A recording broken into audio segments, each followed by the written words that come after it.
இல்ல ஏன் அதை சொல்றேன்னா, அம்மாவுக்கு வந்து இங்க கேண்டிடேட்டா போட்டி போடுற இன்னொருத்தவங்களும் பெண்மணி தான். ஸோ அவங்க வந்து இவங்க கூட போட்டி போடுற அளவுக்கு தகுதியான ஒரு வேட்பாளர் இல்லை. ஏன்னா நான் இன்னைக்கு அவங்க பேசின ஒரு பேச்சு வந்து பயங்கர வயலா இருக்கு. அந்த அம்மா என்ன சொல்லியிருக்காங்க அப்படின்னா, இன்னைக்கு வந்து எங்க அண்ணனை வந்து ரெண்டு விஷயம் தான் குறை சொல்ல முடியும். ஒண்ணு வந்து பெண்களுக்கு பாதுகாப்பு இல்லைன்னு சொல்றாங்க, இன்னொன்னு வந்து தமிழ்நாடு முழுக்க போதை கலாச்சார ஊழல் சொன்னாங்க. இந்த ரெண்டை தவிர வேற என்ன குறை சொல்ல முடியும்னு கேக்குறாங்க. இந்த ரெண்டை தவிர வேற எந்த வேணும் தமிழ்நாட்டை சீரழிக்க?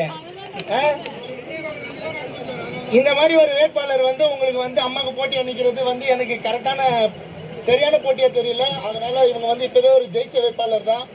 அது வந்து நீங்க தான் ஒவ்வொருத்தரும் வந்து பாத்துக்கணும். அண்ணன் கனல் என்ன சொன்ன மாதிரி இந்த மண்ணின் மைந்தர் நம்ம அம்மா கிட்டத்தட்ட 40 வருஷமா சமூக சேவை பண்ணிட்டு இருக்காங்க. நான் வந்து அம்மாவை அனௌன்ஸ் பண்ண உடனே நான் வந்து முதல் பேஸ்புக்ல போட்ட போஸ்ட் அம்மாவுக்கு எனக்கு வந்து அவ்வளவு போன் கால்ஸ், இப்படி ஒரு வேட்பாளர் வந்து தேர்ந்தெடுத்துக்காக அன்புமணி அண்ணனுக்கு நன்றி சொல்லுங்கன்னு சொல்லி அவ்வளவு போன் கால்ஸ். நானும் இந்த நேரத்தில் அன்புமணி அண்ணனுக்கு என்னுடைய மனமார்ந்த நன்றியை தெரிவிச்சுக்கிறேன். அம்மா மாதிரி ஒருத்தங்களை வந்து இந்த இடத்துக்கு முக்கியமா விருதாச்சலத்துக்கு வேட்பாளரை போட்டதுக்கு. ஸோ நீங்க ஒவ்வொருத்தரும் குறைஞ்சது 10 ஓட்டை வந்து நீங்க கன்சல்டேட் பண்ணி கொடுக்கணும் அவங்களுக்கு. இவங்களோட வெற்றி வந்து சாதாரணமா இருக்கக்கூடாது. தமிழ்நாட்டிலே அதிக ஓட்டு வித்தியாசத்தில் ஜெயிச்சவங்க டாக்டர் அம்மாவா இருக்கணும்.